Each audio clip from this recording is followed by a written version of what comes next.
மதுரை மீனாட்சி அம்மன் கோவிலில் அஷ்டமி சப்பர விழா கோலாகலமாக நடைபெற்று வருகிறது. முதலில் அந்த காட்சிகளை பார்க்கலாம்.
உலகில் உள்ள அனைத்து ஜீவராசிகளுக்கும் இறைவன் படிகளுக்கும் லீலையை குறிக்கும் வகையில் அஷ்டமி சப்பர விழா நடைபெறுவது வழக்கம்.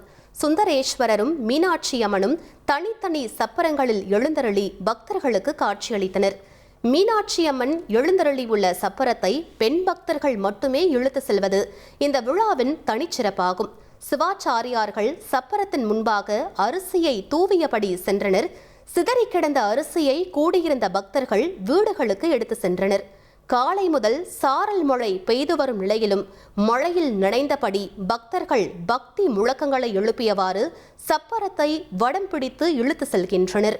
1,25,00,000 மனங்களை வென்ற தந்தி டிவி யூடியூப் சேனல். தவிர்க்க முடியாத தம்ப்நெயில்ஸ், கலக்கலான கான்டென்ட்ஸ். நீங்களும் இந்த குடும்பத்தில் இணைய இப்பவே சப்ஸ்கிரைப் பண்ணுங்க. அசுரபலம் கொண்ட எங்கள் டிஜிட்டல் கரங்களில் உங்கள் விளம்பரங்களை சேர்க்க வாட்ஸ்அப் பண்ணுங்க. 8939888378. Email advttanditv@dttv.in.